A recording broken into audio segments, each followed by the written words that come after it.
Não é que me assusta, mas que mais me preocupa, talvez, sejam as pessoas que não apoiam desse sarrafo, mas se omitem desse tema. Particularmente, uma parte considerável da esquerda, particularmente um tipo de governismo muito presente hoje, muito ativo e muito fiscalizador, inclusive, de pessoas que criticam, por exemplo, o silêncio do Ministério da Justiça, a conivência silenciosa do PT diante de ações desse tipo e um não enfrentamento claro de um partido que nasce dentro da esquerda, como o PT, que se considera ainda um partido de esquerda, a gente pode conversar sobre isso também, mas que é absolutamente tímido na hora de cobrar essa bandeira, se opondo frontalmente aos governos de direita. Como que você avalia isso? Se você vê esse movimento, se você vê uma parte de pessoas que você conhece, que são de esquerda, que compraram essa narrativa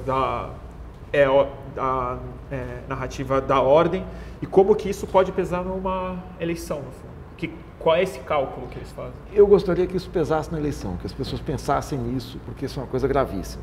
A outra é a seguinte: eu acho que o PT é frouxo para combater a direita. O Alckmin é claramente a extrema-direita. Ele vocaliza uma direita brasileira que tem também, personalizado também pelo Sérgio Cabral, aquela coligação esquisitíssima que ele tem no Rio, e você tem outros representantes pelo país. E o PT não enfrenta, não é essa questão da repressão. O PT não enfrenta a questão das privatizações feitas nos anos 90. A privatização da Vale foi flagrantemente ilegal, ela foi contestada. O jurista Fábio Conder Comparato entrou com uma ação para anular o leilão da Vale, provando juridicamente que ela tinha problemas. O PT não engrossou. A CPI da privataria, que o delegado Protógenes Queiroz colheu 160 e poucas assinaturas na Câmara, o presidente era o Marco Maia, que era do PT. Ele não encaminha, ele decide engavetar uma CPI pronta para investigar a privatização. Você tem a questão da revisão da lei de anistia. Os crimes da ditadura, nós temos a Comissão da Verdade, mas é muito pouco. Nós temos aí o envolvimento, não é só do torturador que está lá, você tem um alto comando, você tem um empresariado que financiou, você tem empresários da Fiesp.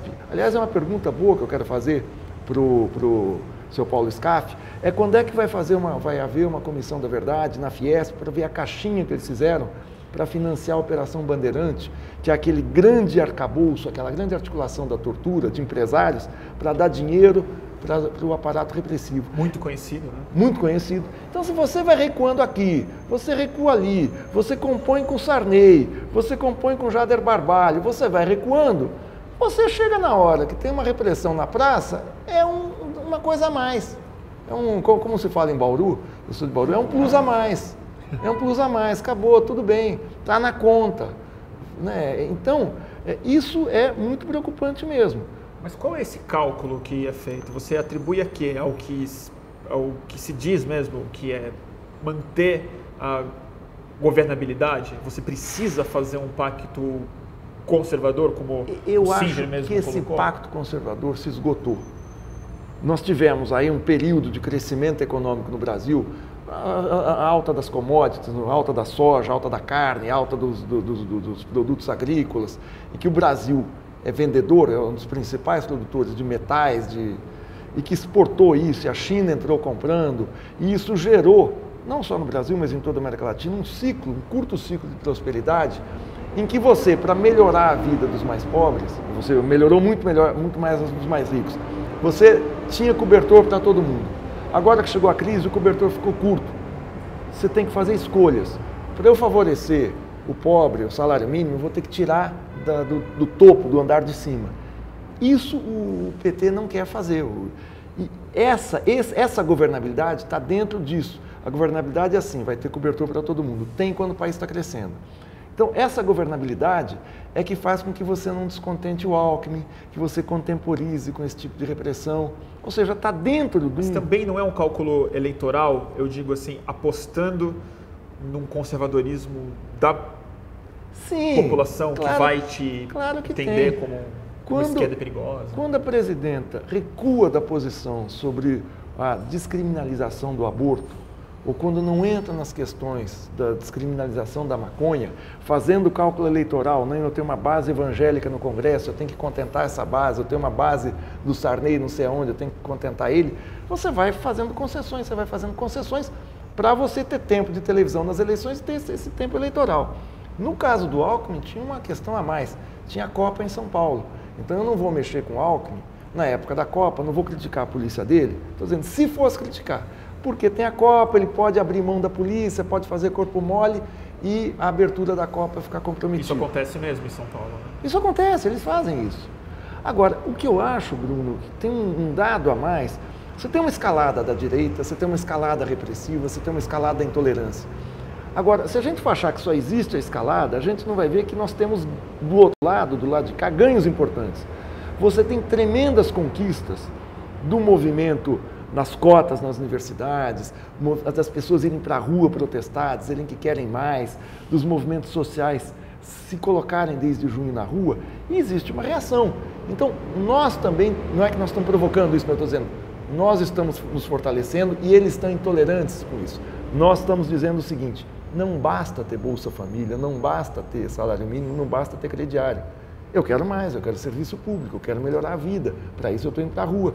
Não basta ter isso tudo se eu não posso me reunir na rua. Então, existe uma movimentação, existe um fortalecimento do lado de cá, que isso é muito positivo. Eu não estou dizendo com isso que provocou-se isso. Não, nós temos que provocar mesmo, porque esse é um país desigual, essa polícia está aí para manter privilégios seculares. Eu conheço um pouco a América Latina. O Brasil é um país tremendamente desigual. Todo país com grande disparidade de renda tem polícias extremamente violentas. Extremamente. A polícia peruana é muito violenta, a polícia a polícia chilena é violenta, a polícia argentina, embora não pareça, ela é menos violenta que ela, mas ela também é violenta. Mas você pega na América Central, mesmo na Venezuela, na Colômbia, é violentíssima. Então isso faz parte do aparato da manutenção dessa desigualdade social. É como elas foram forjadas mesmo, né? Elas nunca tiveram um espírito comunitário, parte da sociedade. Porque a polícia no Brasil, isso eu estudei, o meu doutorado eu estudei escravidão. A polícia no Brasil surgiu nos estados para pegar escravo fugido, para reprimir o escravo. Então ela não surgiu para exercer um mandato da justiça. Ela existe para reprimir o pobre, reprimir o fraco. No século XIX, depois de 1850, você passou a ter fuga de escravo em massa de fazendas, greve de escravos, escravo que se recusava a trabalhar. Aí, as polícias eram as forças, as guardas nacionais dos estados, eram chamadas para reprimir escravos. Essa era a função delas. A criminalidade estava toda na parte de baixo, entre os pobres. Essa polícia é forjada durante décadas, chega na ditadura militar, você tem um aparato repressivo legalizado, aí chega nessa situação ridícula dos Robocops. Eu falei, a gente parou a fase do Alckmin, picolé de chuchu, a gente tem um picolé de choque agora, né? Que é o ridículo com a truculência. Falando um pouco ainda sobre a questão policial, que é uma atribuição principalmente do governo do estado, né? A gente não falou sobre o que você imagina para uma polícia no estado de São Paulo. Como você acha que ela pode ser reformada dentro da atribuição do estado, sem que federalmente a gente desmilitarize, que a gente passe as PECs que estão oferecidas aí, mas o que você faria como governador para transformar a polícia militar? Porque a preocupação que eu tenho é como é que você dá uma solução institucional, uma solução política para um problema cultural, que é uma mentalidade policial que, como você bem falou, ela é forjada há mais de 100 anos. Né? Você tem essa mentalidade policial dentro da polícia e você tem essa mentalidade policial na população. Essa escalada de linchamentos, das pessoas quererem fazer a justiça com as próprias mãos, é um movimento que fortalece essa cultura da violência. A polícia vai lá e resolve. A gente teve o caso não lembro onde é que foi, de um sujeito fantasiado de Batman que foi prender um outro sujeito que nem sei se era ladrão ou não sei se foi aqui na periferia de São Paulo e tal, mas você tem isso na população. Espancamentos Espancamento recorrente, Frequente, né? aquele professor Recorrente. de história que foi espancado aqui na Zona Sul de São Paulo porque foi confundido com um ladrão, quase Teve que linchado. falar, teve que dar uma aula para poder escapar da... Para escapar da sanha sanguinária de uma parcela da população. Eu acho o seguinte, existe uma parte da polícia que está sem controle. Isso cada vez mais me parece evidente, que é os feudos dentro da polícia, com grupos armados, grupos de extermínio, em conluio com a criminalidade. Isso precisa ser investigado. Eu não estou dizendo que tem, mas é possível, bem possível, que tem indicadores aí de que isso exista. E tem uma parte que é controlada e é controlada para esse tipo de repressão. O que é preciso é você, primeiro, passar por um processo de reeducação. Eu acho que tem questões administrativas que podem ser tomadas, que facilitam, mas não resolvem. Eu acho que unificar a Polícia Civil com a Militar facilita você dar eficiência para o bom trabalho policial. Quer dizer, você não tem uma superposição e competição entre as polícias. Desmilitarizar a PM não basta só você tirar o caráter militar, porque isso não resolve. Quer dizer, você querer resolver um problemão histórico, cultural, como você está fazendo, na base da planilha. É isso que eu te pergunto. Você vai resolver a planilha, tá bom, não é mais militar. Mas então quer dizer que a GCM, que é a Guarda Civil Metropolitana, não é violenta? É muito violenta, sim. A Polícia Civil, por não ser militar, é violenta, sim. Então você tem um trabalho cultural que não se esgota em um mandato. Nós vamos começar a desconstrução de uma polícia cuja cultura é a da violência e tentar construir uma cultura cujo valor básico é a cidadania. Isso você não constrói em 4 anos. Assim como essa cultura da violência é secular, essa cultura da cidadania vai ser uma construção lenta. Se alguém chegar aqui dizendo para você, eu vou mudar a polícia com um decreto no início do meu governo, não vai, é lorota. Não, isso eu duvido, mas que tipo de decreto você faria para começar esse processo? Para começar, você começa uma campanha contra a violência. Isso tem que ser uma campanha pública para tentar inibir esse tipo de ação, de cultura de violência que está na população. Eu acho que não tem um decreto, eu não estou enrolando, não estou aquele político que chega aqui e fala, não tem um decreto, não, porque a gente vai fazer uma série... Não se trata disso. É porque não adianta um decreto. Você tem que punir o mal policial, você tem que fortalecer a corregedoria da polícia, você tem que levar aos tribunais, à justiça, excessos policiais. Até hoje, nenhum daqueles policiais de junho do ano passado, que foram flagrados na Paulista, espancando quem estava nos bares e restaurantes, pessoas que não tinham... Capa de revista. Capa de revista. E gente que não estava na manifestação. Os que estavam já era um absurdo reprimir. Mas gente que estava, tem um guarda dando um cacetete nas costas de uma menina. Esse policial foi identificado, está aí, continua no policiamento ostensivo, continua policiando a cidade e tal. Você não tem isso. O processo do Carandiru, 22 anos depois, ainda não está fechado de todo. Você tem recursos, fechou uma parte. Mas o fato dele levar 22 anos para começar a ter as sentenças, é um escândalo. Parte desses policiais, uma parte já morreu. Então, ou virou comandante mesmo. Ou virou comandante. que me preocupa mais, na verdade, um problema que me parece fundamental nisso são os tais 20 anos sem, de fato, uma troca do comando da Polícia Militar. E aí eu entro na polícia, eu sou policial, eu sou um cara legal e tal, eu começo a ver que se eu fizer algum excesso, não vai ter problema nenhum para mim. Não, e pelo contrário, se você tentar ser uma pessoa humanista dentro da polícia, você não vai ter muito espaço.